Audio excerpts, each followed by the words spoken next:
All right, welcome everyone to today's webinar on balanced systems of assessment brought to you by REL Pacific.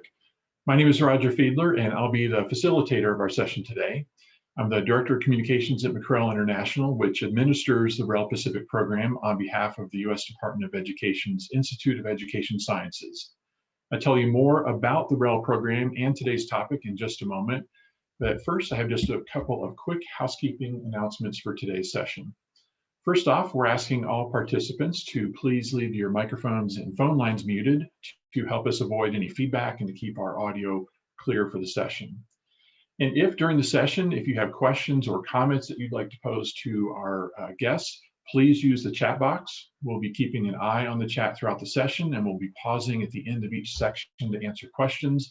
And then we'll also take some time at the end of the session to address any additional questions that might come up. We are joined today by a trio of experts from the National Center for Assessment. Dr. Erica Landel provides technical support on issues related to the design, development, implementation, and documentation of assessment and accountability systems. Prior to her current position at the center, Dr. Landel worked as a senior research scientist for psychometric and research services at Pearson. Dr. Carla Evans is actively engaged with projects that support states and districts in bridging the gap between large-scale assessments and classroom assessments. Dr. Evans's research focuses on evaluating the impacts and implementation of assessment and accountability policies on teaching and learning. She was recently awarded the Emerging Scholar in Classroom Assessment Award from the American Educational Research Association's Classroom Assessment Special Interest Group. And Dr. Christopher Brandt has 20 years of experience in education as an elementary teacher, college instructor, and district administrator and researcher. His expertise focuses on federal accountability, balanced assessment systems, and evaluation of assessment programs. Dr. Brandt is a What Works Clearinghouse certified reviewer who has led numerous impact studies for the Institute of Education Sciences, the U.S. Department of Education, state education agencies, and foundations. He also formerly served as the Deputy Director and Research Lead for REL Midwest. Before we get started, I'd like to quickly share a little bit about the REL program and our work. The Regional Education Laboratories are funded by the U.S. Department of Education's Institute of Education Sciences. The 10 RELs collaborate with school districts, state departments of education, policymakers, and other education stakeholders to help them put research into action. Now, to do this work, each REL conducts applied research and provides training with a mission of supporting a more evidence-based education system. They also work in partnership with educators and policymakers to develop and use research in ways that improve academic outcomes for students.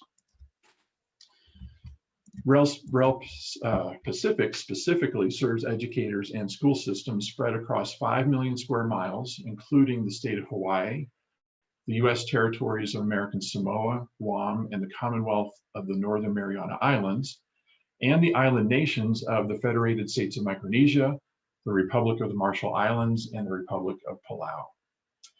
REL Pacific works with research practice partnerships that focus on 5 high priority areas. And these areas are college and career readiness and success, professional learning, language and literacy, social and emotional learning, and data use and readiness. And that last topic area is what leads us to today's webinar, where we are going to explore and discuss balanced systems of assessment.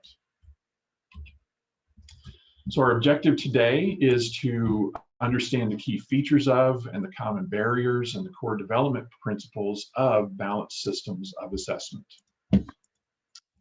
As we go through our agenda today, our agenda is divided into several major sections, and each of our guests from the Center for Assessment will be talking about a particular part of the agenda.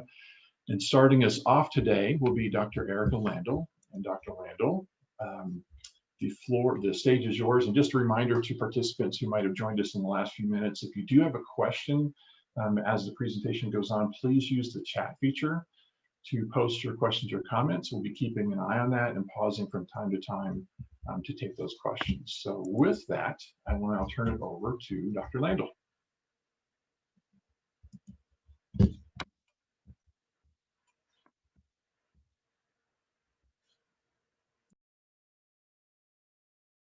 There we go. Roger, are you able to see my screen okay? I can, yes, thank you. All right, great, thank you. Well, thanks, Roger, and thanks, everyone.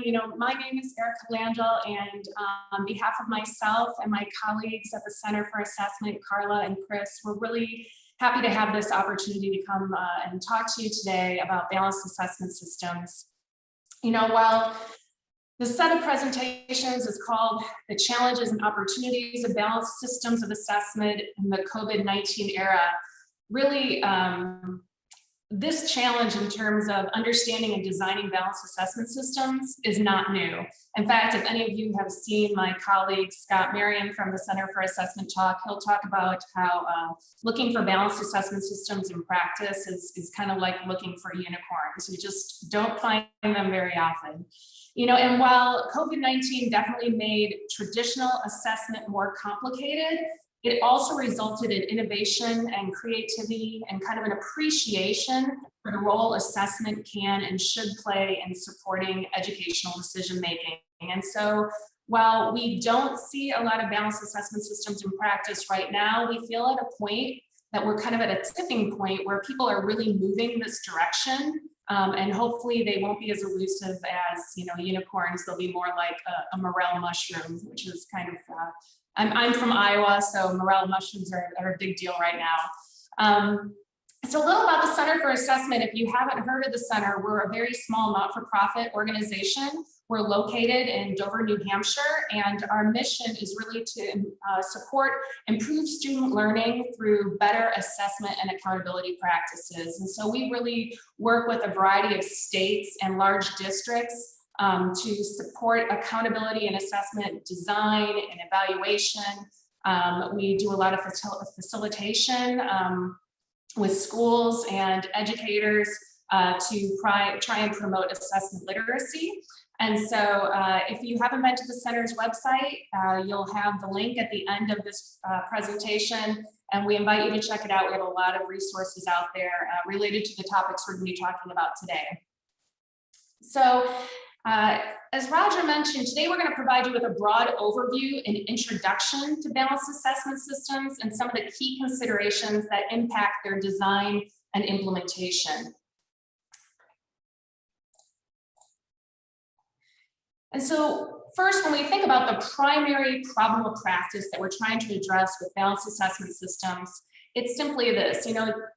Oftentimes district and classroom assessments are selected or administered without real careful consideration as to how or if those assessments will work together to provide a coherent profile of information about student performance. And what that can lead to is a lot of inefficiency in terms of kids taking a lot of tests and getting information that's incoherent. And so a lot of times those different tests provide different information about what students know and can do, and it can really constrain rather than support student learning. And so we use this quote probably way too often at the Center for Assessment because we think it does such a great job of kind of summarizing what this problem of practice is. And it's by Ted Coladarchi, and it's just that a collection of assessments does not entail a system any more than a pile of bricks constitutes a house, right? So in the same way you need a blueprint to construct a house with fidelity, you really need a clear plan when you're designing a balanced assessment system. So having a bunch of different assessments that maybe each serve their own unique purpose, and they may even be valid for that particular purpose and use, doesn't mean that you have an assessment system. And so here's the big question that we're addressing. How do you create a balanced system of assessments that supports teaching and learning? And not only that, what does it mean to be balanced? And so to try and figure out where we're all at with respect to this topic, we wanted to take a second just to ask you a few quick questions. My colleague Carla has put this link into the chat. So if you could just copy and paste that link into your browser, you can answer the 3 questions that we're going to be asking you. Actually, there's 4 questions. And so the first question is what word or words come to mind when you think of a balanced assessment system? And so if you could just go to that link. There we go. Thanks, Carla. And you should be able to put your response in. And we're just going to take like 10 seconds for people to kind of put their response in, since we've got 4 questions here. And then I'll show the responses as we're going.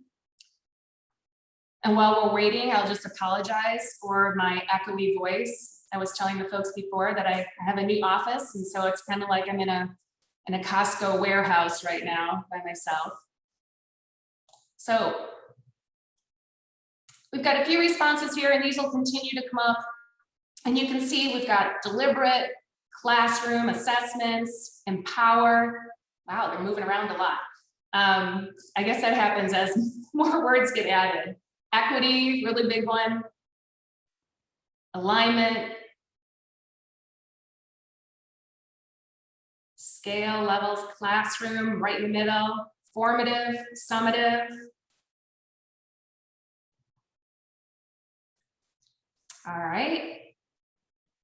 So we're going to go to the next one here. So this one is an assessment system must include some combination of formative, interim, and summative assessment. I'm turning off the responses so you can't see each other's responses yet. And so agree or disagree that it has to include some combination of formative, interim, and summative assessment.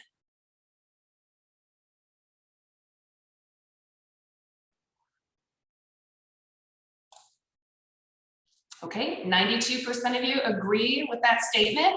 And I'm not going to tell you right or wrong here. What I'm hoping to do is through the rest of my presentation, I'll kind of explain our thinking about these particular issues.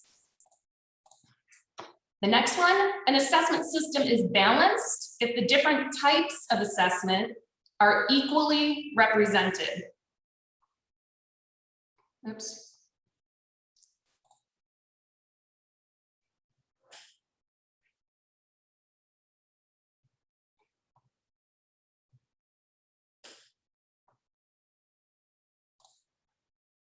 Okay, so 93% of you disagree with that.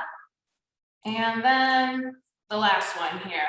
An assessment is balanced if the assessments are linked through clearly defined learning targets, provide multiple sources of evidence to support decision-making, and document progress over time.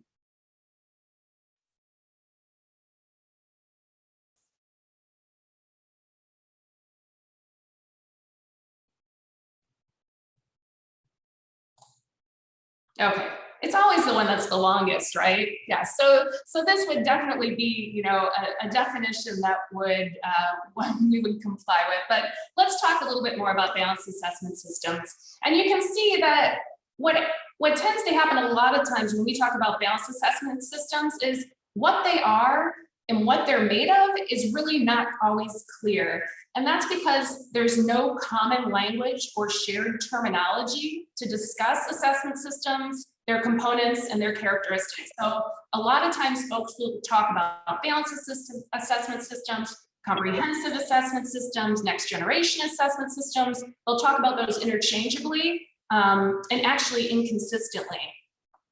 Another thing is that frequently authors will discuss the pieces that may comprise an assessment system with little attention to how they should interact, right? So this is a very, I'm sure, familiar graphic to many people. It talks about the different tiers of assessment. It's a very useful heuristic for talking about different types of assessment, but unfortunately it's had a kind of unintended negative consequence of making people think that all of these different types of assessment have to be within an assessment system.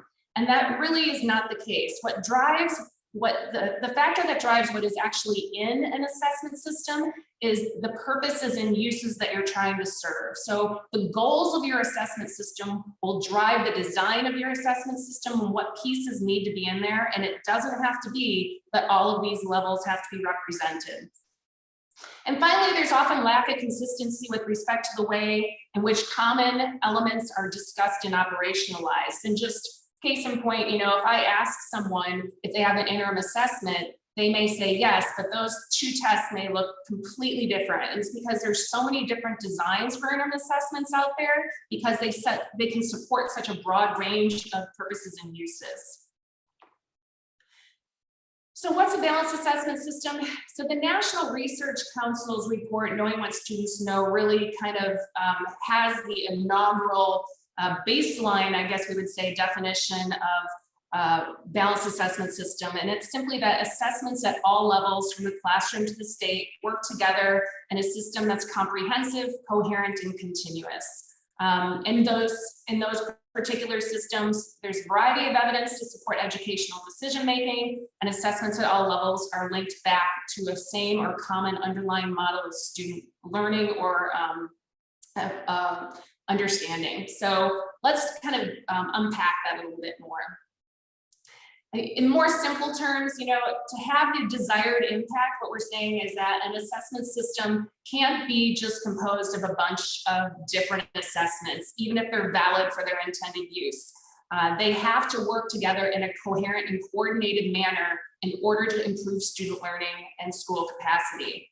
And so I like this graphic here of the bike, mainly because, well, I'm a biker. I'm not a great biker, but I am a biker.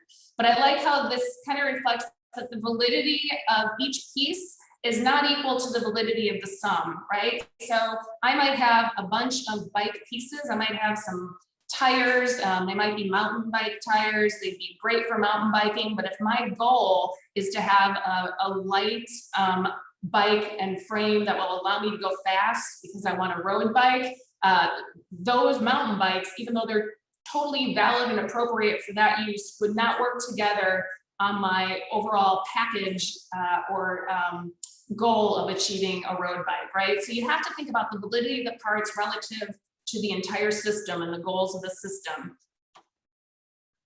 This one graphic is from, I want to make sure I get the name right because I always call this wrong, the Center for Assessment and Evaluation of Student Learning.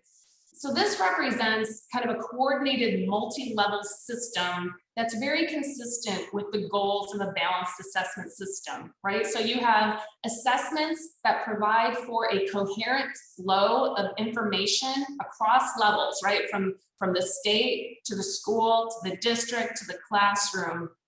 And that information is coherent through the common targeted goals for student learning. And we'll talk about that in just a minute here. So you have this promotion of the flow of information across levels in an efficient and intentional manner, right? So it's understood how the information is intended to complement one another, intended to complement each other, and intended to span across these different levels of the system. It's established through a very strong and coherent theory of action, which we'll talk a little bit about, but probably not get into in as much detail as I would like to. And this also shows how one of the other important components, other than just having these targeted goals for student learning, is you really have to have quality assessments and, in addition to that, quality use. So here, when we think about what the characteristics of a balanced assessment system are, so what really makes a system balanced, you want it to kind of have these characteristics as your North Star or goal. First off, and I kind of went through these a little bit with that definition from Knowing What Students Know, is that it's comprehensive, right? So the assessment system allows students to demonstrate their understanding in a variety of different ways. So you have several different ways of collecting information about what students know within a particular content domain. And that information is aligned to the breadth and the depth of the state standards. Second, and this is probably the most important, is coherent. And that's the fact that the assessment system reflects a systemic educational approach to promote deeper and more meaningful learning for students. And so all of the assessments are aligned and represent a common theory of learning or a common model of how students come to acquire knowledge within a particular content domain. We'll talk a little bit about that on the next slide. Continuous is that the assessment system, when it's coherent and has a theory for how students come to acquire knowledge, within a domain, which will be within and across years, it allows you to continuously document student progress and growth. These last two were added on essentially by, or recommended by a couple of our colleagues at the center, is that's efficiency and utility, right? So the assessment system should be efficient, it should be non-redundant, and so you want to have as few assessments as possible to provide you the information you need, and those assessments should be useful. They provide the right information at the right level of granularity. And I did want to just quickly talk about coherence. And so this model or theory of learning that should be going across all of your assessment instruments. There's different types of coherence, and we don't need to get into all of those, but I think it's important to point out here that one of the most important pieces in order for you to have a coherent assessment system, there has to be coherence and a common model of how students acquire knowledge across your curriculum, your instruction, and your assessment, right? And so if you have assessments that are not teaching, or assessments that are not looking at how students acquire knowledge in the same way that it's being addressed within the classroom, you're going to get inconsistent information about what students know, right? The estimate of what a student knows will be based not only on the content, but also on the way it's taught. And so understanding this coherence and ensuring that you have alignment between a curriculum, instruction, and assessment, and that you also have these common goals. So the way in which people think about how students come to acquire knowledge is the same at all levels of the system, at the classroom, at the district, and at the state. They're aligned. And then finally, there's the vertical coherence, which just means that across grade levels, there's compatible understanding as to how knowledge grows within a particular domain.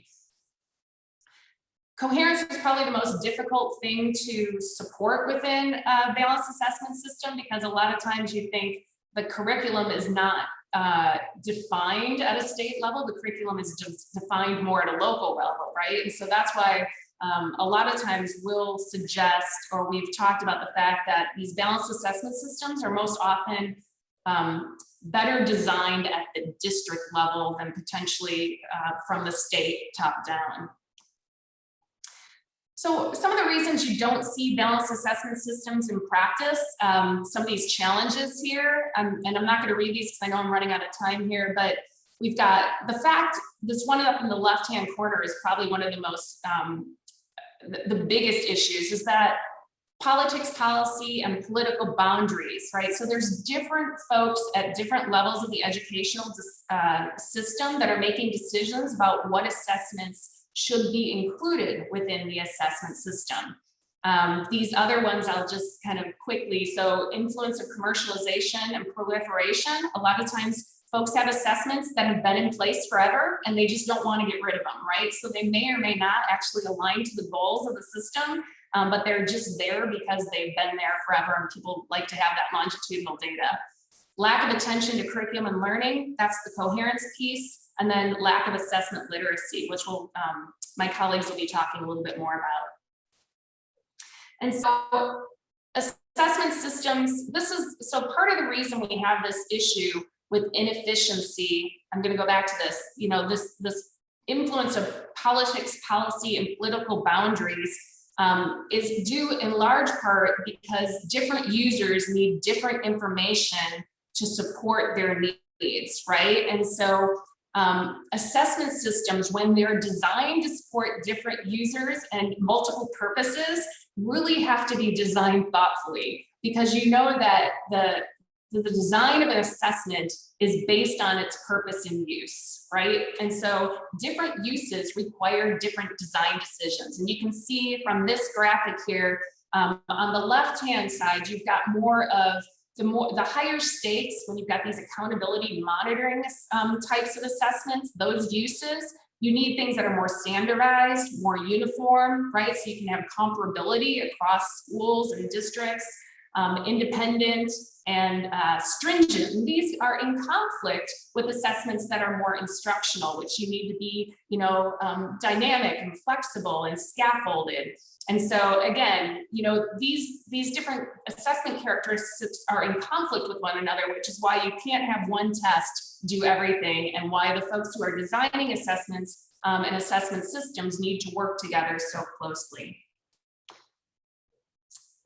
And then finally, I just say, designing a balanced assessment system is an iterative process. It takes a long time, and it requires a very comprehensive theory of action or plan for how your assessments will work together to meet your goals. We don't have time to talk about that. There are some resources out on the center's website, but this just provides a way of thinking about the steps of working toward the design of an assessment system. So you first want to think about your theory of learning, the role of assessment within that theory of learning, and then you really want to interrogate what you already have. All right. So usually when you design an assessment system, you're not starting from scratch. You often have things in place that you want to continue to use, but you may have things in place that no longer are meeting your goals. And so interrogating what you have, identifying gaps and needs, and then finally putting together your plan for how you're going to fill those gaps and needs, and potentially get rid of the things that are duplicative or no longer relevant. And just a couple of tools here to finish things off. And I'm sure you guys have seen these before. This is Achieve's District Assessment System Audit tool, and this provides a good tool for folks when they are really trying to interrogate what they already have in place and the extent to which that's duplicative and aligns with what they need. And then finally, I'll just say this last tool, again, out on the center's website, provides a way of thinking about and articulating your vision for teaching and learning, and then trying to evaluate and identify interim assessments or other types of assessments that would align to your gaps and needs. And so I know that that was a lot of information. And I'm sorry, I just love talking about balanced assessment systems. I could keep going on and on. So with that, I will stop sharing and pass it off to my colleague, Chris Brandt. Thank you, Erica. So good afternoon, and for those of you who are in the Pacific region, good morning. My name is Chris Brandt, and like Erica and Carla, I'm also from the Center for Assessment. In this next presentation, I'm going to drill a little deeper. So there'll be some overlap with what Erica talked about, but much more specific, because here I'm going to focus on the purposes and types of assessment and how they support common uses across states, districts, schools, and classrooms. So educators have access to a wide range of assessments. You've got formative, interim or benchmark assessments, summative assessment, performance assessment, assessments for universal screening or diagnosis. And that just scratches the surface, as we saw from Erica's first poll, that there are just lots and lots of different types of assessment and purposes for those assessment. And the key challenge for educators is knowing which assessment they should use for a given purpose. So every day, educators ask some version of this question. I need information to address a purpose. What assessments are best designed to provide the information I need? And as an example, a district administrator may want to monitor the performance of schools that recently adopted a new curriculum. Or a teacher may want to assess what students already know before launching into the new math unit. Those examples require very different information. And in assessment used for comparing school performance, for example, in the first example I gave, that would not be useful for a teacher who wants to know what students already know before she or he begins a new math unit. So this presentation will answer this question by defining the primary purposes and types of assessment, and then provide some specific examples of assessments that address specific use cases.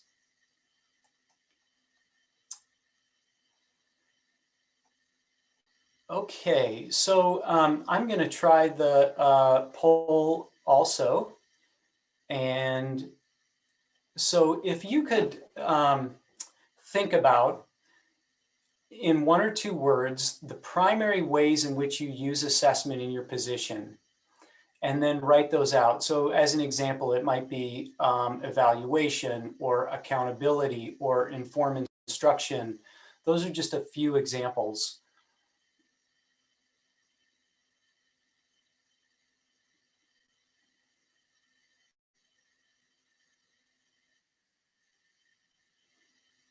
Okay, we must have a lot of district directors on the call. I see accountability is big. Oops.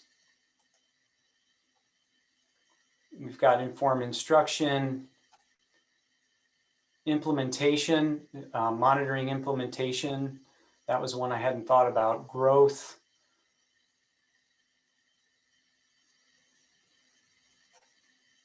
Progress monitoring.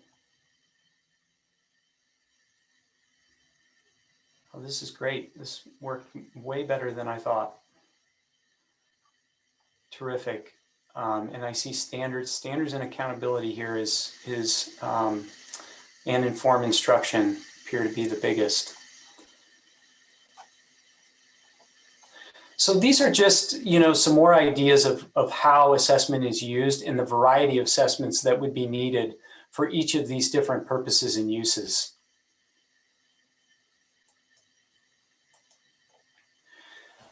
Okay, so there are two key points I want to leave you with in this presentation. The first is that selecting the right assessment is always tied to its purpose and use. So for example, an assessment designed to estimate a student's reading ability is probably not going to be helpful for understanding why that same student might be struggling to read. Number two, a single assessment can only serve a limited number of purposes well. Assessments are going to vary widely in terms of the content covered, the grain size of the information collected, and the frequency of administration. So any one assessment must be well aligned to the specific purpose it's designed to address. Assessments that try to address multiple purposes usually end up not addressing any one purpose very well. In addition, many common uses of assessment require multiple sources of data collected from multiple assessments in order to triangulate and corroborate what one particular assessment tool might be telling you. Broadly speaking, assessments have four major purposes: evaluation, to make summative judgments about the value or merit of something; for prediction, to make a statement about a future event or signal the need for further investigation; diagnosis, to identify the cause or nature of something through deeper examination; and instruction, to inform teaching and learning. Those four broadly defined purposes are often a helpful start, especially in schools and classrooms, for educators to think about and determine which assessment is best suited for a given purpose. When making assessment decisions, it's helpful to sort your options into various assessment types. And each assessment type can only address a limited number of purposes well. So knowing which types of assessment are designed for a given purpose can be a helpful way to narrow your assessment choices and select the best tool for the job. Two criteria, as Erica had mentioned, two criteria are useful for categorizing assessments into common types. The first is the scope of the coverage. That refers to the grain size of the information needed, which can vary from narrow to very broad. And the second is the frequency of administration, which you can see there at the bottom of the screen. Frequency of administration refers to the frequency with which the assessment is administered and used. So using those two criteria, you can group assessments into three general assessment types or categories. And the first is summative assessments. Those are broad in scope. They're administered usually at the end of a unit, semester, or school year. Summative assessments are primarily designed for evaluation purposes, to determine how a student performs at the end of a unit, at the end of a course, or how a school is doing at the end of the year. It's also used for accountability purposes. Second are interim assessments, and interim assessments vary widely in their scope and frequency and address a range of purposes. As Erica, again, as she mentioned in her presentation, they could be used for instructional purposes, for diagnostic purposes, to predict and to evaluate. But here, what we're saying is that primarily the purposes for interim assessments, by and large, are usually for prediction and diagnosis. You often hear in districts interim assessments being administered 2 to 3 times a year. They're used to predict performance on the state summative test, but they can also be used to determine whether a student is off track and might need additional support, almost as a flag, right, to identify which students are struggling.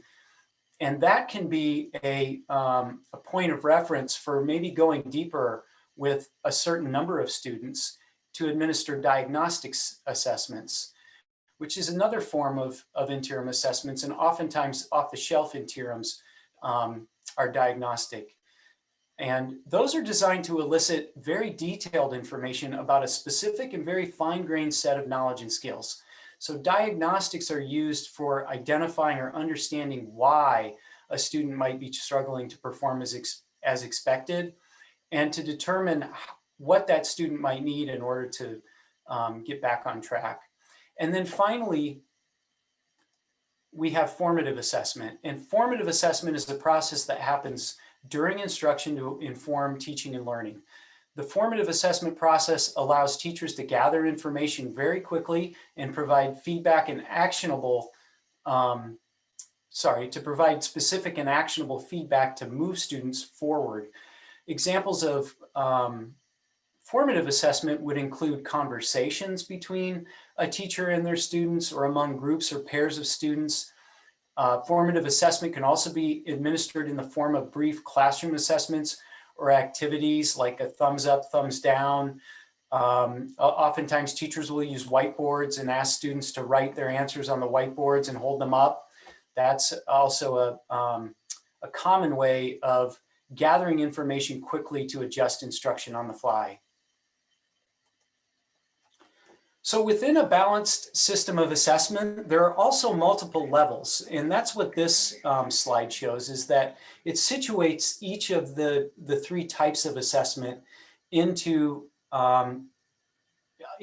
different levels of the educational system: state, district, classroom, school, and classroom. So at the state level, summative testing is primarily used, and it's most useful for accountability and evaluation. So state Department of Education staff are often interested in the effectiveness of state policies, for example, the effectiveness of different programs and curriculum on student learning, and for holding schools accountable and identifying schools that need the most support. At the district level, interim assessments are often very useful for gauging whether students are on track for meeting proficiency at the end of the year. And interims can also be used to screen students for potential learning disabilities, to make placement decisions, and also for monitoring, ongoing monitoring and evaluation. They can also be really useful in corroboration with the state summative exams for a district to determine whether their curriculum is working as intended and whether programs that are implemented in the district are working. Sort of a dual approach to looking at the outcomes of a number of different programs. And then at the classroom level, you have formative and summative classroom assessments that are the priority. Those assessments provide fine-grained information to teachers to look back at what students have learned, and then also to look forward to inform future instruction. So in the next 4 slides, I'm going to present some common use cases at the state, the district, and the school levels. And I'll include some examples of assessments that are typically designed to address each use case. So first, let's consider evaluative purposes. And on the left column of this table, you can see 3 selected use cases from state, district, and school personnel. And then at the right column includes selected examples of assessments that are useful for addressing each of those use cases. So if you look at the left and you see a state, this is a very common use case for a state, is that they want to hold schools accountable for student proficiency. That's part of ESSA. So they rely on state summative tests, and summative tests are designed for that purpose, to provide a broad overall picture of student and school performance, which can help differentiate different schools in terms of their performance. A district leader who wants to know if school improvement efforts are working might rely on interim assessments that broadly reflect the range and the depth of content throughout the year. And as I mentioned earlier, interims can be useful to triangulate those results from summative tests. And then finally, a teacher who wants to know whether students meet proficiency targets at the end of a course or an instructional unit, that teacher would want to use a unit test, an end of course exam, or some other test that closely reflects the curriculum that was taught. For predictive purposes, states have to establish annual growth targets for schools in order to achieve their long-term proficiency goals. So for example, a state may want to increase the percentage of students who demonstrate proficiency by, say, 10% in 10 years. In that case, the state can use multiple years of prior state test data to model a growth trajectory and then set reasonable yearly growth targets for schools. Districts want to know what percentage of grade 9 students are at risk of dropping out of high school. And a teacher wants to know which student in their classroom are at risk of meeting proficiency targets on a state test. In both of those cases, an interim or a prior summative assessment designed to broadly reflect content or grade level standards can help the district and the teacher determine which students are on track and which students might need additional support or acceleration. And then for diagnostic purposes, states and districts rely much less on diagnostic and instructional assessments.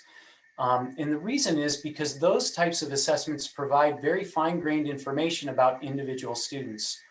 School level professionals are most likely to rely on these types of assessments for that purpose. So here we've got some examples of what might be typical in a school.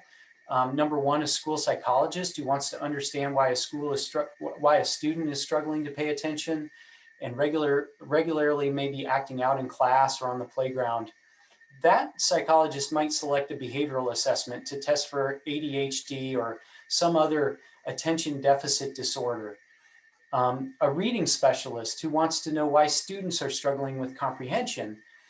That specialist or teacher might use running records or diagnostic reading assessments, because those types of assessments are going to break down the reading process into sub-skills like phonemic awareness and phonics and vocabulary and fluency and comprehension. So it gets really, really detailed and the grain size gets really, really small. But by drilling more deeply into those sub-skills, the teacher or the reading specialist is going to have much more reliable information to go on in order to improve a student's reading performance and to understand what that student needs next. And then finally, a teacher wants to pinpoint misconceptions that derail several students on the latest math exam. In that case, a math diagnostic assessment might be useful. That type of diagnostic assessment could target fine-grained concepts that might help the teacher to understand and then address gaps in learning that led to misconceptions. And that's another helpful piece about these types of diagnostic assessments is teachers can really dig into why students are, what exactly it is that students aren't getting, or what common misconceptions are emerging that the teacher may need to address again before moving to the next unit. And then finally, we've got use cases for instructional purposes. So this slide includes formative assessment processes that are useful for teachers and students. So for instructional purposes, a teacher wants to know how well their student can apply what they learned in today's mini lesson. They might rely on targeted questioning to elicit student thinking.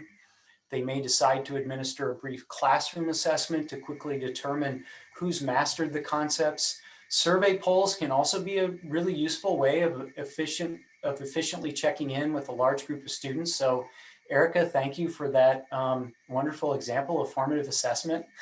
And then finally, one student wants feedback on the research proposal in science, and another student wants to improve their persuasive essay for the local newspaper. In both of those use cases, the teacher might choose to provide concrete and specific feedback about how the student can improve their proposal. Or they might model the metacognitive thinking process by thinking aloud with the student.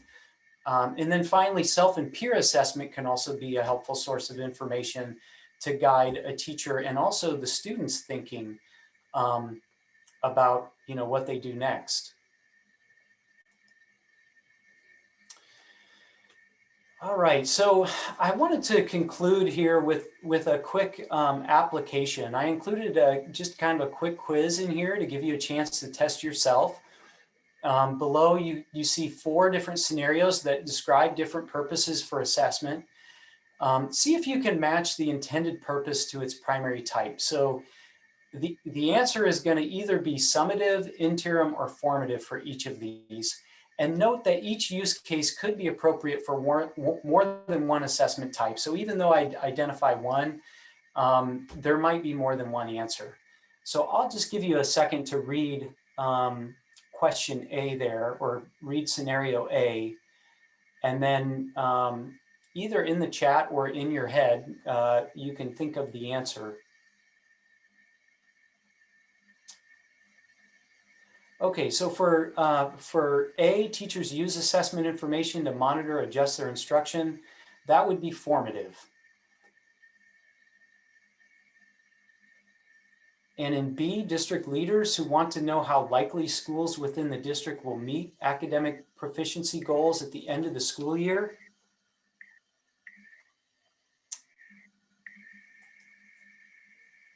That one is going to be interim. It could also, of course, be summative, depending on the more specific purpose. Letter C, a school leader wants to evaluate the impact of a new math curriculum on student achievement. In that case, you'd probably want a summative assessment.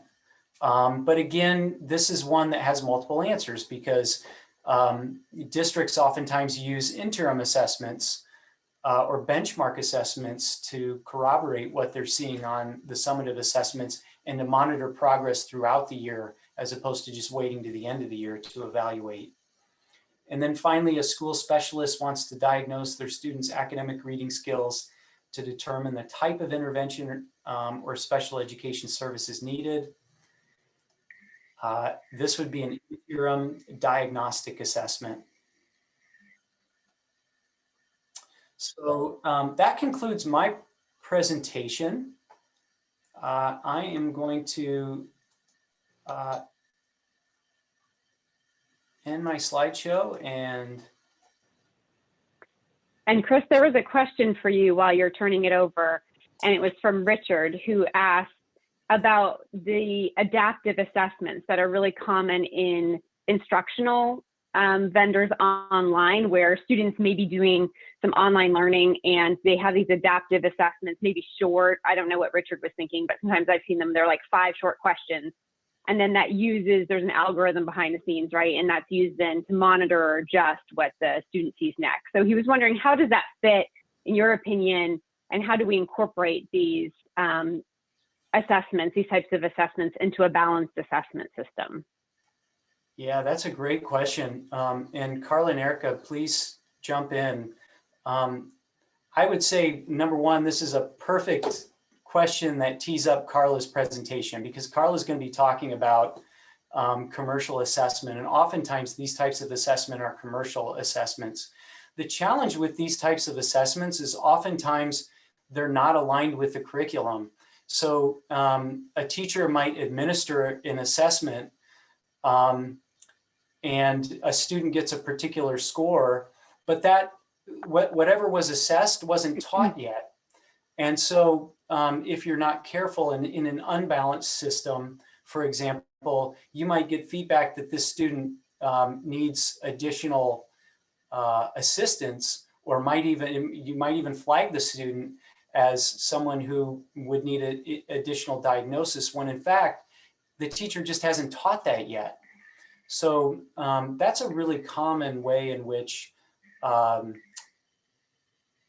systems of assessment can become unbalanced. Erica, Carla, I don't know if you want to add to that. Yeah, what I was thinking, and then I'll let Erica jump in too, is I was just thinking about your what you also said, Richard, about the number of assessments students see, and that if you think of it in the formative sense of what Chris and how Chris defines that, which is inseparable from instruction, then it's not, there's not so much a concern about the number of assessments that a student sees if it's so linked with instruction that it really is adapting to the student's needs and helping them to set new goals and helping the teacher, or if you're talking about some sort of online program. I mean, one of the questions we've had with those online instructional vendors is the extent to which asking 5 questions, for example, is adequate to really know where a student should go next in their learning. So it really depends on the design of the adaptive assessment. And again, that I think points back to what Erica was talking about, that it really has to do with the intended purpose and use. But if it's just for formative purposes to kind of guide instruction, then I think that that fits well with the idea of a balanced assessment system, where the system is supplying information needs to those who need it. Erica, do you want to jump in? You know, I think just briefly to extend what you guys were both saying, I think when we think about balanced assessment systems and what does or does not make sense within a balanced assessment system, we're going to sound like a broken record, is that it all goes back to use, right? So you think about the information need and the way you want to use a particular set of assessment results. And then what you really have to do is interrogate the assessment to determine whether or not the results allow you to do that, allow you to use it in that way. And so when it comes to an assessment that you want to use to inform instructional decisions, you know, what kind of instructional decisions? It's not enough to just to say instructional decisions. And then you say, is that assessment allowing for me to make the kinds of instructional decisions that I want to be able to make, and how do I know? And that really does lead into Carla's discussion around how do you evaluate the quality and appropriateness of these different tools for a given purpose and use. And so just because, again, you know, just because someone is kind of marketing something as informing instruction doesn't mean it's going to inform instruction the way that you need it to. And so you really have to interrogate and evaluate relative to your goals. Thank you. Other questions before we move on? Feel free to put it in chat if you have other questions, but I'll just pause for a minute here. Yeah, you know, and as people are thinking, I just want to extend something that Erica said, that it all comes back to purpose and use. One of the things that we saw over the last 10 years or so is end of year summative assessments. The purpose of those end of year summative assessments is to understand what a student knows and is able to do at the end of the year. Those assessments became long, and as they became longer, people said, well, can we use these for instructional purposes? And so actually what ended up happening is, if you want to use them for instructional purposes, well, then we need finer grained information, right? And in order to get reliable and more fine-grained information, we need more items so that we can generate subscores on specific sets of skills. And so these tests oftentimes got very, very long, and they weren't useful for teachers because they're only administered once a year at the end of the year. And so it's a great example for how the intended purpose of an assessment, which in this case was to understand what a student knows and can do at the end of the year, which can really be done fairly efficiently and quickly, kind of spiraled into, you know, often in some states, very long assessments that now you see the pendulum swinging back, where the footprint of that summative assessment, I think the priority is to make that smaller, because people are starting to understand that, you know what, these aren't going to be useful for instruction. That's not the purpose for which these summative tests are designed. Yeah, thank you, Chris. And again, feel free throughout this presentation to add in questions you have about Erica's presentation, about Chris's or mine. I'm going to switch over now to talk about characteristics of high quality commercial interim assessments. And in particular, I want to focus on this key question. And that is, with so many commercial interim assessments available, how do you, as a school or district leader or as a teacher, give input into selecting a high quality test? And I'll define commercial interim in a minute, but just in the chat, if you'll just do like a +1 if your school or district or state even uses a interim assessment. So go ahead in the chat, just signal if that's something that you're familiar with and that you have as part of the system of assessments. Whether it's balanced or not is another question entirely. Good, yeah, so I can see in the chat that some of you are already responding that you have these interim assessments. So let's define what this presentation is focusing on with respect to commercial interim assessments. So Chris already defined, and Erica talked about these different types of assessments as well. And so when we think about interim, like Chris mentioned, you can think of that as a school or district created assessment that's administered periodically over the course of a year. You can think about universal screeners, but you can also think about these sort of off-the-shelf products, which is what I'm going to be talking about today, as commercial. So they are products that a school or a district just simply buys, and they're not then adapted to that school or district in any particular way. They're just more off the shelf. They're bought and then they're administered, let's say fall, winter, and spring, which is a really common cadence of administration. And one of the features that I think a lot of schools and districts and now some states really appreciate about interim assessments is that the information can be aggregated.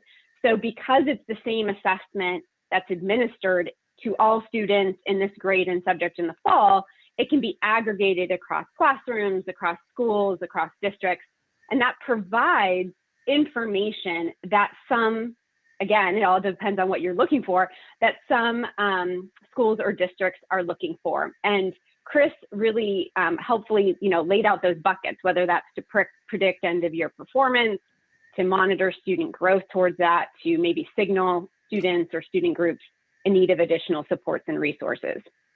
And then you have summative and formative on the other ends of the spectrum. So this is a question I'm going to ask you to respond to in the chat. So when you think about commercial interim assessments, and let's say, imagine yourself being a school or district leader or a teacher who's being asked to serve on a committee to help select or to evaluate a commercial interim already being administered. What are some of the factors or criteria that you think should be taken into consideration when selecting a commercial interim assessment? So go ahead and add your thoughts to the chat. Good, Monica. Yes, does it align with the state standards? That is crucial. And we'll talk about how you know that in a little bit. Yes, alignment with state content standards is important. What are some other factors or criteria you might take into consideration?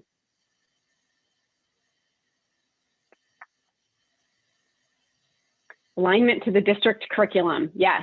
Yep. Stephen mentioned that. Right.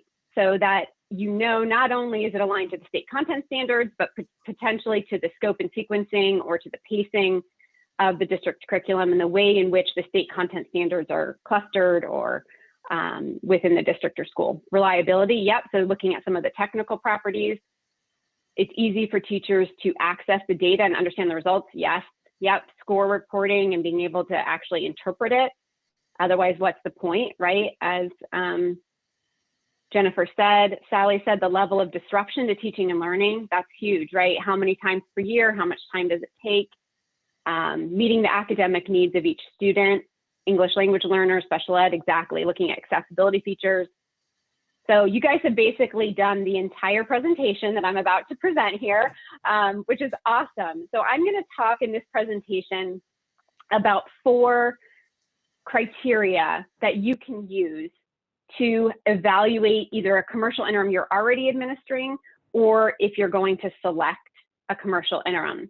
And I put already in the chat a review tool that has those 4 features and it has key questions, and I'll talk about that in a minute.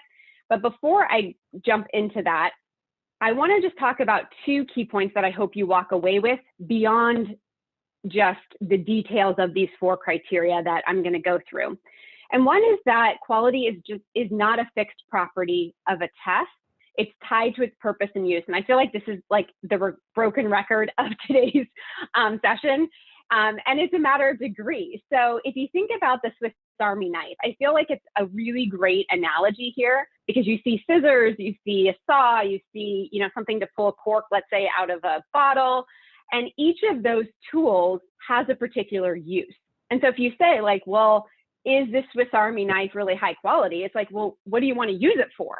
Right? If you're looking to cut down a tree, you're probably like, this isn't really the best tool to use. It's really not that high quality because of how you intend to use it. Assessment is a tool. And as Chris said, it's designed to typically serve just a limited number of uses well. So it's important before you go to evaluate a commercial interim assessment, you actually say, what tool are we looking for? Why do we want a commercial interim? There's no rule that says within a balanced system of assessments, you need a commercial interim assessment. There is absolutely no law of, you know, something out there that says a district must use it or a school must use it. It's super common practice now, but we actually see a lot of incoherence happening because there hasn't been this attention to what do you want to use it for? Are you looking to predict something? Are you looking to monitor, to evaluate, to inform instruction? So if you set that up first, then it's much easier to think about quality. And second key point is test quality is not based on one thing alone. And so each of these aspects were already mentioned in the chat. So we talked about content alignment. I'm going to go into that in a little bit more depth, but that was already mentioned by several of you. Fairness, right? Students with disabilities, English language learners, what does that mean? Bias, sensitivity, cultural sensitivity. We're going to talk about that. Technical properties. Someone brought up reliability. We're going to talk about that. We're going to talk about validity. And some practical features, reporting. So this presentation is built around these 4. There's a lot of content in these slides. So what you're going to see is I'm going to just do some highlights, and you can refer back to this slide deck for more. You can also use this review tool or evaluation tool. So the idea behind this is there's going to be questions in gray boxes on subsequent slides. Rather than reading them to you, they're just captured in this evaluation tool in relation to those 4 criteria. So you could literally download this, adapt it for your purpose. It's CC BY licensed, and use it to ask questions and interrogate the evidence about commercial interim assessment quality for your intended purpose and use. So with that said, let's talk a little bit about content alignment. So basically, does the test measure what teachers should be teaching and what students should be learning? And as someone already said, that is the state content standards, and it's also in relation to the enacted curriculum. So, you know, what is it that teachers should be teaching, and how is that paced and scoped over the course of the year? And that should be in alignment with the assessment itself. Additionally, content alignment also refers to the depth or the rigor of expectations. And so this is a point that is often not considered when thinking about purchasing a commercial interim assessment. And that is, often if you talk to a school leader, a district leader, or a teacher, you talk about what are your priorities? What does it mean for a student to leave your school or your district? What are your hopes and dreams for them? Typically, you hear something about critical thinking, deeper learning, rigor, DOK 3 or 4 types of thinking, which is what you see on the screen here is one framework for thinking about cognitive rigor. Strategic thinking is DOK 3. You can think about Bloom's taxonomy, evaluation, synthesis, evaluation, or analysis. There's different ways to think about cognitive rigor, but typically when you talk to a school or district leader or teacher, those are the aspirations that we have for our students, that we have for our children, right? And so here's one practical piece of advice if you're trying to determine if the test is appropriately aligned and rigorous, is to ask to see released items or tasks. So if critical thinking, writing, analysis is really important, ask to see items or released items or tasks that would demonstrate that. And if not, right, then ask yourself, is that the right commercial interim assessment for the purpose and use that you intend? Another way to evaluate alignment is to look at published reports. So ask the commercial test provider to point you to studies or reports that will show and document and evaluate alignment to the state's content standards or for the content you care most about. And obviously these studies should be independent, meaning they're not conducted by the test company, so that there's no conflict of interest there. And those are called alignment studies. Content alignment can also be evaluated by looking at test blueprints. So every commercial interim assessment is designed using a test blueprint, at least we hope. A high quality one should be. And basically a test blueprint, you can think of it as just a table like in Excel, where it summarizes how the items on the test are distributed across a range of features like content areas, reporting categories, state content standards, item types. So, you know, is it mainly selected response, meaning like multiple choice? Is it mainly open response? Is it mainly performance tasks? Is it a mixture? What's the percentage of items in each of those types of categories? What's the DOK or depth of knowledge or rigor expected for certain standards reporting categories based on item type? So it's just basically a table that gives you that information. The key point here, and this is what I'm going to go into with the graphic at the bottom, is that the test blueprint should match the intended purpose and use of the assessment. So if you have your tool, you've pre-specified what tool you want in your Swiss Army knife, then you want to look at the blueprint and evaluate the extent to which that blueprint actually matches that. So what I like about this graphic, these are the Smarter Balanced suite of interim assessments, and you can see that they have different kinds. You can find this in lots of different test vendors, so it's not just for Smarter Balanced, but this is a good illustration of it. So they have ones, if you look at the Rubik's Cube all the way to the left, right, it's completely shaded in, which shows that that interim assessment is designed to measure the breadth of the state content standard. So it's sampling across the entire, let's say, grade 3 math state content standards. And so we call that a mini summative variety in our field because it's mimicking the end of year state test, the summative state test, which also samples, right, the breadth of the state content standards.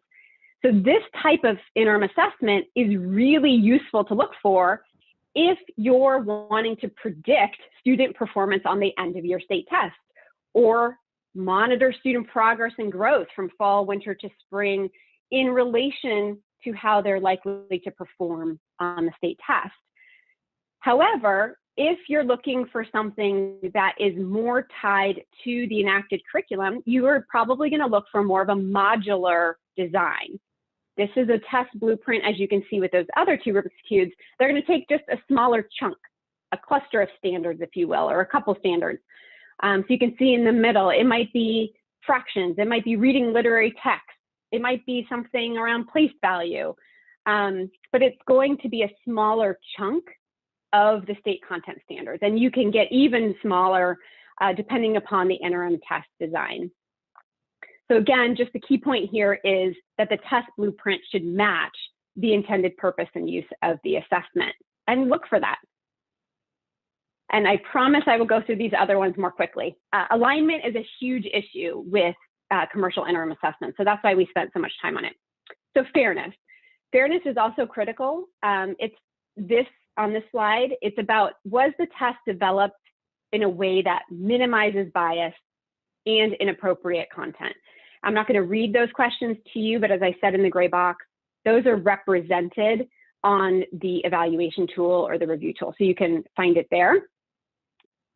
And secondly, with fairness, is how does the test reduce barriers for students with disabilities, English language learners, other important groups? You can ask to see accessibility features, for example. Again, I'm not going to read the gray box, but I'll refer you to the review tool for these really important questions that you can look for evidence, like ask the vendor or look through their materials and manuals and supporting documentation for evidence. With respect to technical properties, there's a number of criteria that are important. We're going to focus on 2 today. This is the slide on reliability. So is the test reliable, which really gets to the extent to which the scores are appropriately precise or consistent over time. And obviously that has, to do, the more stakes that are going to be behind the assessment, so if it's used for a really high stakes purpose, it obviously needs to be more reliable, but reliability is important nonetheless. So how can you check about the reliability of any commercial interim assessment? Well, one, it should be addressed in technical reports. But if you're not a geek like us who likes to read technical reports and make sense of it, you should be able to figure this out from any score report, whether that is a parent report, it is a teacher report, it is a school or district report. And typically it is shown graphically. So the fancy term in our field is standard error of measurement. But all that means is it's the range of uncertainty around that student's score. And so as you can see the 2 examples at the bottom, the dot shows the student's actual score. And then the lines extending from the dot show the range within which the student is likely to score if they tested again on a parallel form or on the same test on a different day. So Monday, they took this and they got the dot with, you can see example 1, a pretty narrow, right, standard error measurement or uncertainty around that. Whereas if you look at example 2, the same dot is at the same scale score, but look at the range of uncertainty. It's much broader, right? And in fact, if they were to take it, let's say the next day, they could even change proficiency levels. Notice how the bar extends down to the green, which is a different proficiency level. So you should be able to see the uncertainty around a score, whether it's depicted graphically or it's given numerically on any score report. That gives you a signal this test vendor cares about quality. They care about communicating uncertainty, and that's important. And perhaps the most important technical requirement is validity. And validity, I mean, in our field, it's tomes of research and thought about validity and what that means. We're going to keep it simple here. Validity has to do with, can the test be meaningfully interpreted and used as intended? And it's really difficult to interpret well, but here's one thing that you can ask for. You can ask the test vendor, you can look for independent studies that provide evidence that support the intended use of the test. So for example, if the test is supposed to predict end-of-year student performance, so if it's supposed to predict how the student is going to do on the end-of-year state test, then there should be studies that link, that evaluate the accuracy of that prediction. They're called linking studies, right? And so those are done by responsible test vendors, and they should be able to give that to you. And they should also be able to say what the test is designed to do and what it's not designed to do. So what are appropriate uses and what are not appropriate uses? And obviously that correlates with how the test is designed. And then finally, practical features. So this is really important, and this has to do with, I forget who said this in the chat, but with the score reports, right? Because most of what teachers, school and district leaders are going to look at are the score reports. You're not going to be sitting next to a student or students as they're taking it and reading every item. And what you're going to really want to know is the test giving you back information that you need? So if you wanted, as part of your balanced system of assessment, a certain type of commercial interim assessment to give you information that you want, when you look at the score reports, does it provide that information for the intended user, whether that's a teacher, a school district leader? Can you connect the dots, right? And here I think it's really important to be objective and be skeptical and really think about, are we getting information from this commercial interim assessment that we're not getting somewhere else, right? If you're trying to know what's a student's proficiency level, you can get that from the end of your state test. But if you really want to be able to figure out, okay, we want to track student progress so we can push in supports and interventions, great. When you look at the score reports, can a school leader or a district leader or a teacher use the information that way? You can conduct focus groups, you can interview, right? Ask for sample reports and then see how likely is it that you could use the information in that way. And this is really important because oftentimes these days, a claim is being made that commercial interim assessments can be used to inform instruction. I was a classroom teacher for about a decade.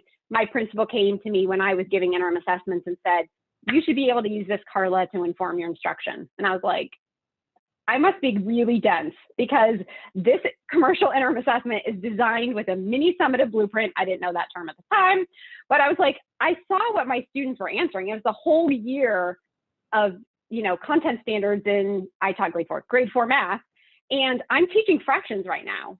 How am I supposed to take this report and do anything with it tomorrow? And so I think it's really important to think about how it relates to the enacted curriculum.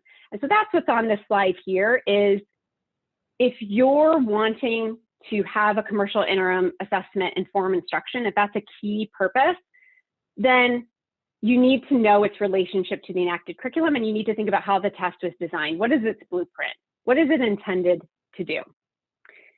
And I'm going to just conclude here with, again, signaling, feel free to download this evaluation tool. And then I'm going to just turn it over to questions or comments, either for mine or for any of our presentations. So questions or comments? Just as a reminder to everybody, go ahead and type in questions or comments or thoughts in the chat box. We'll pause here for just a moment. And Carla, if you don't mind, we'll, to reduce the one more handoff, if you don't mind continuing to share just for the next couple of slides. And Yep. I see we got a question that Richard has posed. Just asking about the disruption with tests not being given last year. Yeah, that's a great question. And with respect, and I'll give my opinion, and I'll let my colleagues jump in here. Part of it, them not being administered last year, it's not so much that it wasn't administered last year, and that's why the assessment might not be valid. It's that we don't know about students' opportunity to learn, right? So when you think about trying to make an inference from the score a student receives based on this year's results, I have 3 young children, one of whom has been home almost the entire year remote, right? Obviously the content, what he's been learning is reduced. He's not learning the full breadth of the state content standards. So when we get back results, the question is like, is that a result of him not learning what was taught or because he didn't have the opportunity to learn? So that, I think, is the big challenge with interpreting state assessment results, particularly for students who have not been in person and have been in and out, hybrid, all of that. But I'll also let Chris and Erica jump in here. And that would apply to commercial interim assessments, by the way, also. Yeah, the only thing I would add to what Carla said, that this is a really good question, Richard. What's so difficult about interpreting results this year is the results are conflated, and they're not, in many cases, they're not going to be comparable to past results. So you're oftentimes trying to look at, how much did a student grow from last year to this year, and what did the student learn? There's the opportunity to learn, but then there's also the comparison or the trend that you want to see over time. And this year, because so many students are taking these tests remotely, so the conditions aren't standardized, they're very unstandardized. Some students might be getting help on the test. Other students might be taking the test, in a school, whereas some kids are taking it at home and may not even have access to a computer. The conditions are such that it just makes it really difficult to make sense of that information. And what we're telling districts is, as much as you can, districts and schools, try and understand the context under which students are testing. so that you can make sense of these results as best you can.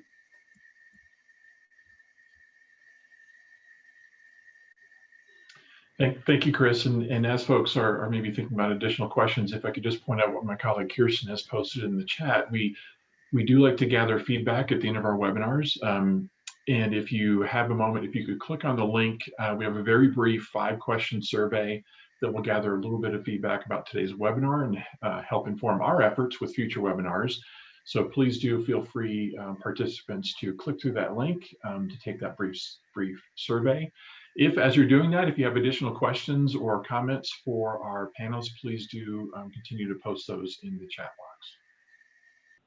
While people are thinking, I'll also click through here to just say that we have listed in the slide deck, if you download it, some additional references, resources you can access.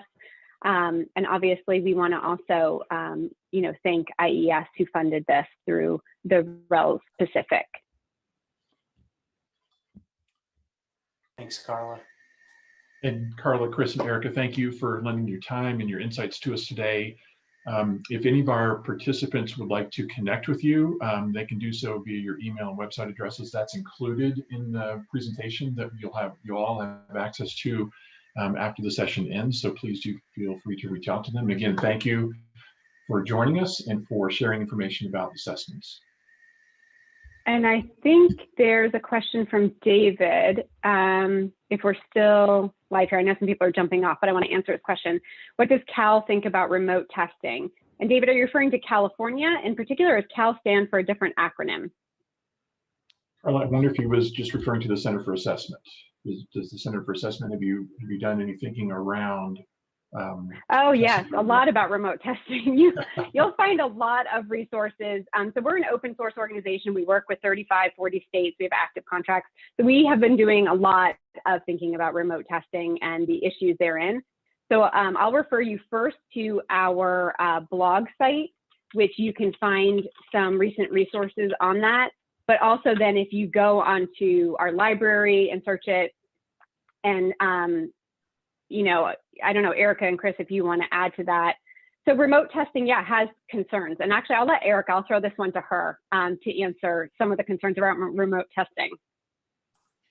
Yeah, thanks. So I think, David, you just put it into the chat. Is it equitable? Is it valid? I think those are our biggest questions around it. We just don't know. And so I think we're skeptical about those types of assessments and assessment results being used for any kind of high stakes purposes, because you don't know all the factors that are at play, and there are issues related to, like you said, equity. Is it worth the risk to test security? Again, I think it depends on the purpose and the use of the assessment. So some folks might say that if you can collect information through a remote assessment that's going to support and inform instruction, that it is worth, that there really isn't a security risk at all. But in terms of a large scale standardized assessment, I think that potentially would be a concern. And I don't know, and Carla, Chris, maybe you guys can, I'm not sure if there is widespread use this year for remote assessments within large scale for state standardized. I only know of one state, and I'm not going to say that, but that is using it. But again, this year, accountability has been waived for most states. So if they're using remote assessments or remote administrations to collect assessment data, it really is going to be very limited in terms of how that information is used. Yeah, and I agree with you, Erica. I only know of one state as well that ultimately decided. I think a lot of states were having conversations, and we were involved in a lot of conversations about remote test proctoring, particularly when there wasn't clear knowledge of whether students would be back in school during the typical testing window this spring. And so, given the back and forth with the U.S. Department of Education and taking away the accountability requirements, but saying they wanted all students tested, there's still variability happening across states with respect to the percentage of students that they're actually able to test. So yeah, I don't think a lot of them ended up going down that path just because it also required oftentimes video and monitoring, remote proctoring, which when you talk about student privacy and other laws around that in different states. So there's a lot of states that, have lots of very stringent rules about that, let alone at the district level. So it's barriers that if you're talking about adults and, taking certification exams and doing those kinds of things, you can explain that better. But when you're monitoring then what's going on behind students, which they could be anywhere in their house, there's a lot of concerns that were raised around that, and test security, right? States pay a lot of money for items. And so as those are out there for anyone to see, there were concerns about that as well. So yeah, it was a really big question. I think a lot of states just decided not to do that. Any other questions? And it doesn't have to be exactly, like if there's other assessment, large scale assessment questions, you can feel free to ask us. We're usually pretty game for any questions. I did see one other question above. From your experience working with districts, which type of assessment do most districts use too much and can get rid of? Oh, that's a great question, Richard. Yeah, I think districts have bought into using a lot of different types of interim assessments. And the push down then for classroom teachers is it takes up a lot of classroom time. So one of the ways in which we encourage districts, large scale districts or states who are working with districts, is to just lay out your assessment, like what are all the assessments that are required in classrooms from school level, district level. Look at that from a 30,000 foot view and think about the amount of instructional time that's being used up. And then the flip side of that, the instructional importance of it or the other uses you may want for it. So I actually think it's at the district level that we see a lot of incoherence, and that the pressure from district and school leaders is coming from the state, right? Not because the state is saying do it, but because the district is wanting to make sure students are on progress and on track for proficiency. So I think there's a pressure stemming from that, but that's where I think a lot of the inefficiencies are and can be cut. That's my opinion though. I don't know if Chris or Erica, if you have a different opinion. I would agree with that. Erica? Yeah, I would just say, and I think just to add on to that, I think you have to really think of the value add for those assessments, because like we talked about challenges before, challenges to balanced assessment systems. One of them is this fact that there's proliferation and commercialization of these interim assessments. So in many cases, like I was saying, that they're in place, they've been in place for so long, so folks are just so hesitant to get rid of them. Even if you start talking to educators and if you ask about the value add, that in terms of the information that they would need to inform instruction in the way that they want to, they may not be meeting all of their goals. And that doesn't mean that they're not meeting some of their goals and that they're not useful, but they probably don't provide information at the level of granularity that they need. And so it really just does go back to this, interrogate your assessment relative to your purposes and uses and evaluate whether or not it's high quality for those purposes and uses, because I think sometimes the value add isn't exactly as great as people think it is.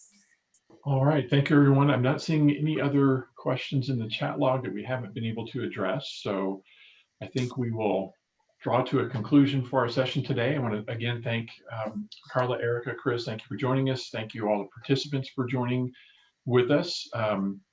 We'll end today's session and have a terrific rest of your day. Thank you. Thanks, everyone.